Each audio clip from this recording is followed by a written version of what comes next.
Bonjour amis rêveurs et bienvenue sur la chaîne Terre Onirique. On se retrouve aujourd'hui pour une vidéo un tout petit peu différente de d'habitude, puisque je vais vous parler principalement d'un roman qui a marqué son époque et qui continue d'inspirer les scénaristes d'horreur aujourd'hui, Frankenstein de Mary Shelley.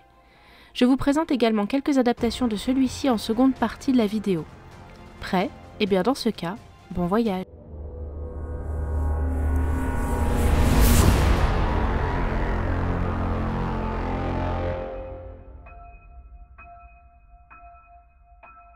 Connaissez-vous les romans épistolaires? Ce style littéraire si populaire au XVIIIe siècle était une sorte de recueil de lettres, appelé aussi correspondance, entre deux protagonistes, parfois plus. Eh bien le roman de Mary Shelley, intitulé Frankenstein ou le Prométhée moderne, fait partie de cette catégorie. Alors aujourd'hui, quand on parle de Frankenstein, on pense directement au monstre, alors qu'en fait, à la base, c'est le nom du docteur Victor Frankenstein, créateur du monstre. Disons qu'aujourd'hui, dans nos œuvres contemporaines, c'est plus simple de désigner le monstre par le nom de son créateur. Ce qui est plutôt amusant, puisque plusieurs fois dans le roman, Victor Frankenstein dit que son nom ne passera jamais à la postérité, alors qu'en fait tout le monde aujourd'hui se souvient de sa créature qu'on appelle par son nom, alors qu'on oublie bien souvent son créateur. C'est en 1816, alors qu'elle est en vacances en Suisse avec son futur mari et son ami Lord Byron, que Mary Shelley va avoir l'idée de son roman, alors que Byron propose de passer le temps en écrivant des histoires d'épouvante. Byron écrira alors un court récit qui lancera le thème du vampirisme dans la littérature, tandis que la jeune Mary, alors âgée de 19 ans, écrira le récit le plus abouti de tous, Frankenstein ou le Prométhée moderne. Le roman sera ensuite publié de façon anonyme en 1818 et sera tout de suite classé dans la catégorie des romans gothiques. Il connaîtra un succès immédiat, sera également vu comme l'un des textes précurseurs de la science-fiction et connaîtra des dizaines d'adaptations théâtrales, cinématographiques, musicales, mais aussi dans la bande dessinée ou le jeu vidéo. Je vais donc commencer par vous présenter Victor Frankenstein et vous faire un résumé du livre au passage, vu que pour comprendre le personnage, il faut que je vous place un minimum le contexte. La famille Frankenstein vit à Genève et Victor est l'aîné d'une fratrie de 4 garçons et une fille adoptive. Même si l'on entend parler plus précisément de 3 personnages, Victor lui-même, William son petit frère et Elizabeth sa sœur adoptive.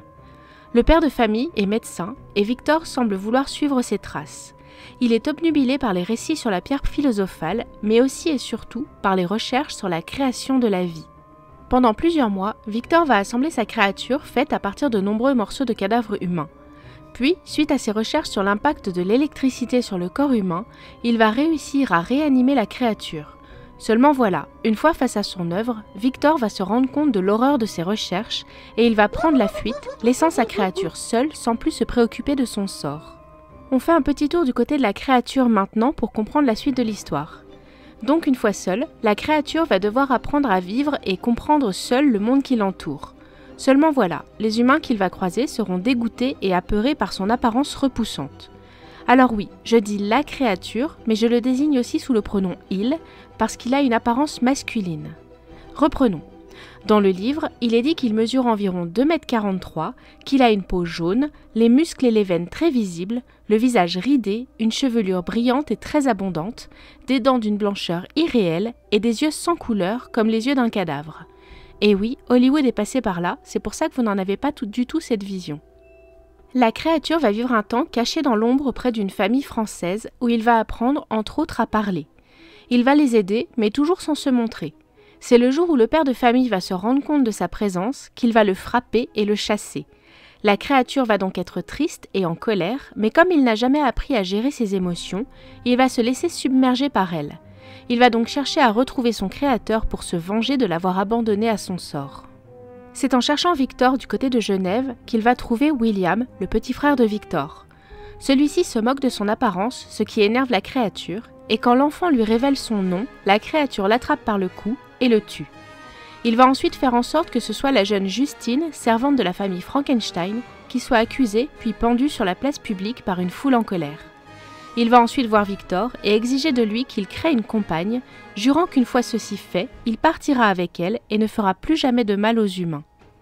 Victor va tout d'abord accepter, mais alors que la seconde créature est quasiment achevée, il va alors la détruire ainsi que tout son matériel, ne pouvant plus assumer l'horreur de ses travaux et ayant surtout peur que le couple de monstres ne devienne un véritable poison pour l'humanité s'ils étaient capables de procréer à leur tour.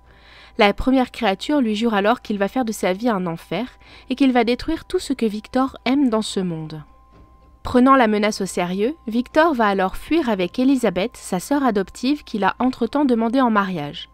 Bon, on juge pas, ils n'ont aucun lien de sang et ils n'ont pas vraiment été élevés comme frères et sœurs. Mais ouais, j'avoue que c'est quand même un peu malaisant. Bon, la créature rôde toujours pas très loin de la famille Frankenstein et vous le voyez venir.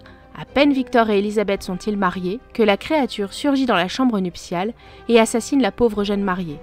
À partir de ce jour, Victor va jurer de traquer la créature pour la tuer. Cette traque va les amener jusque l'Arctique où les deux vont enfin avoir droit à leur face-à-face. Au final, Victor meurt d'épuisement et de chagrin sur un navire anglais qui passait par là, juste après avoir raconté son histoire au capitaine. En apprenant sa mort, la créature va pleurer pour la première fois de sa vie pour la mort de celui qu'il considère tout de même comme son père. Il vole la dépouille de Victor sur le navire et dit au capitaine qu'il est temps pour lui aussi de mourir. Donc au final, l'histoire de cette créature est plutôt triste et on peut même se demander qui est le véritable monstre dans cette histoire. Le docteur qui a joué avec la vie ou cette créature rejetée de tous et surtout par celui qui lui a donné la vie.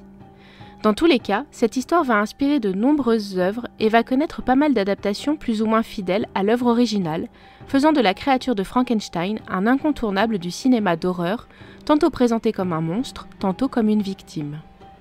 Dans le film La fiancée de Frankenstein de 1935, on va pour la première fois voir la version féminine de la créature.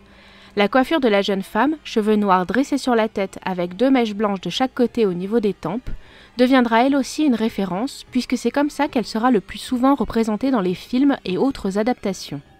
De même que la représentation de la créature avec la peau livide ou verte, le crâne plat, les cicatrices nombreuses et apparentes, parfois même des boulons sur les tempes, mis là pour conduire l'électricité directement dans le cerveau.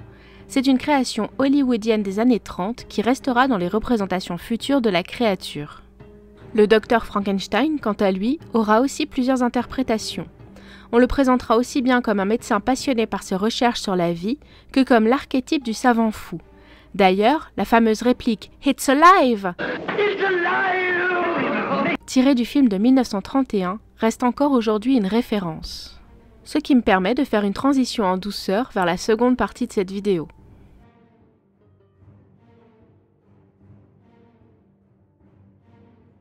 Le petit rappel traditionnel, vous commencez à le connaître, je ne fais pas la liste de toutes les représentations, mais uniquement celles que je connais le mieux.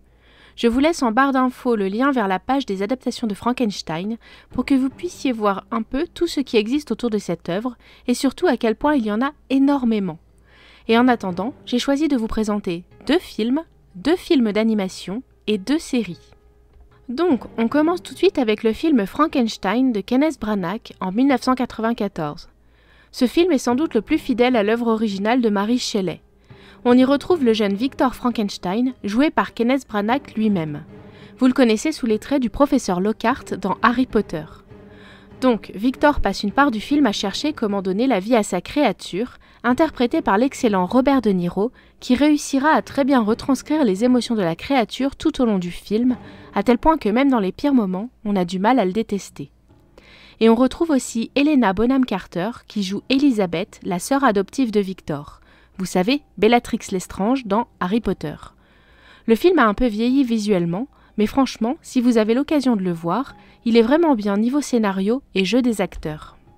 Pour le second film, j'ai choisi Dr. Frankenstein de Paul McGuigan en 2015. Alors j'ai été très agréablement surprise par ce film, parce qu'il n'est pas conventionnel dans le choix de l'histoire. Ici, Victor est joué par James McAvoy, qui retranscrit bien la folie et l'originalité du docteur. Il est accompagné par son Igor, ce personnage qui accompagne tous les savants fous dans les films de ce genre, lui-même joué par Daniel Radcliffe. Vous savez, Harry Potter dans... Harry Potter ? Ok, c'est bon, j'arrête avec Harry Potter. Donc, dans ce film, on suit une fois de plus le processus de création de la créature, tandis que Victor et Igor sont recherchés par Scotland Yard et surtout par le détective Roderick Turpin, l'excellent Jim Moriarty dans la série Sherlock Holmes, entre autres rôles notables. Pour le premier film d'animation, je vais bien entendu vous parler de la trilogie Hôtel Transylvanie, sortie en 2012, 2015 et 2018. Dans cette adaptation, on peut voir la créature appelée Frankenstein ainsi que son épouse. D'ailleurs, celle-ci est coiffée comme je vous le disais dans la première partie, cheveux noirs en l'air avec 2 mèches blanches sur les tempes. L'humain Jonathan se retrouve dans le château et Dracula le fait passer pour Johnny Stein, un cousin de Frank Stein. Mavis, la fille de Dracula, blablabla, lui présente Frank Stein comme étant son oncle. En fait, c'est surtout l'un des meilleurs amis de Dracula qui l'accompagnait autrefois dans quelques aventures contre les humains. Pour le second film d'animation, je voulais vous mentionner Frankenweenie de Tim Burton pour les studios Disney, sorti en 2012. Ce film est une adaptation en version longue d'un court-métrage de Tim Burton fait en 1984. Dans ce film en noir et blanc réalisé en stop-motion comme pour l'étrange Noël de Mr. Jack, on retrouve un très jeune Victor Frankenstein qui est accablé de chagrin suite à la mort de son chien Sparky. Son professeur de sciences va enseigner à ses élèves que les animaux réagissent encore à l'électricité après leur mort et va donner un devoir aux élèves en ce sens. Victor va alors déterrer son chien pour le ressusciter. Passons maintenant aux séries avec Penny Dreadful, diffusée pour la première fois entre 2014 et 2016. Sorte de Ligue des Gentlemen extraordinaires, cette série regroupe plusieurs créatures légendaires de la littérature d'horreur, entre autres. On peut donc tout naturellement y voir Victor Frankenstein qui fait ses recherches sur la création de la vie. Il est ici aussi horrifié par sa première création. Néanmoins, il créera une seconde créature appelée Lily Frankenstein et incarnée par Billie Piper. D'ailleurs, le personnage de Lily semble avoir plusieurs inspirations. Son nom fait penser à un diminutif d'Elizabeth, en référence à la fiancée et sœur adoptive de Victor dans le roman, mais elle est aussi présentée comme étant la cousine de Victor, tout comme dans plusieurs adaptations du roman là aussi. Rien que pour toutes ces références aux créatures légendaires telles que Dracula, Dorian Gray, Van Helsing ou bien d'autres encore, cette série vaut vraiment le détour. Et pour ma dernière référence pour cette vidéo, on va parler de The Frankenstein Chronicles, diffusée pour la première fois entre 2015 et 2017. La série se passe à Londres en 1827 et on suit l'histoire d'un inspecteur de police joué par Sean Bean qui enquête tout d'abord sur un corps d'enfant retrouvé dans la Tamise qui semble composé de plusieurs morceaux de corps différents. Son enquête le conduira ensuite sur des affaires de disparition d'enfants un peu partout à travers la ville. D'ailleurs, au cours de son enquête, l'inspecteur rencontrera Mary Shelley qui l'interrogera au sujet de ses écrits. La série montre un peu comment étaient vues les avancées en médecine à cette époque, mélangeant science et religion. La série est un peu glauque, mais intéressante tout de même. Et voilà, nous en avons fini pour aujourd'hui avec cette vidéo sur Frankenstein. J'ai conscience que le format n'était pas tout à fait pareil que d'habitude, nous vous ayant surtout présenté le roman dans la première partie. J'espère néanmoins que la vidéo vous aura tout de même plu, et si c'est le cas, un petit pouce bleu sera très apprécié. Comme toujours, n'oubliez pas de vous abonner si ce n'est pas déjà fait, et je vous attends dans les commentaires pour discuter un peu de tout ça. Et bien sûr, je vous donne rendez-vous la semaine prochaine pour un nouveau voyage sur les terres oniriques.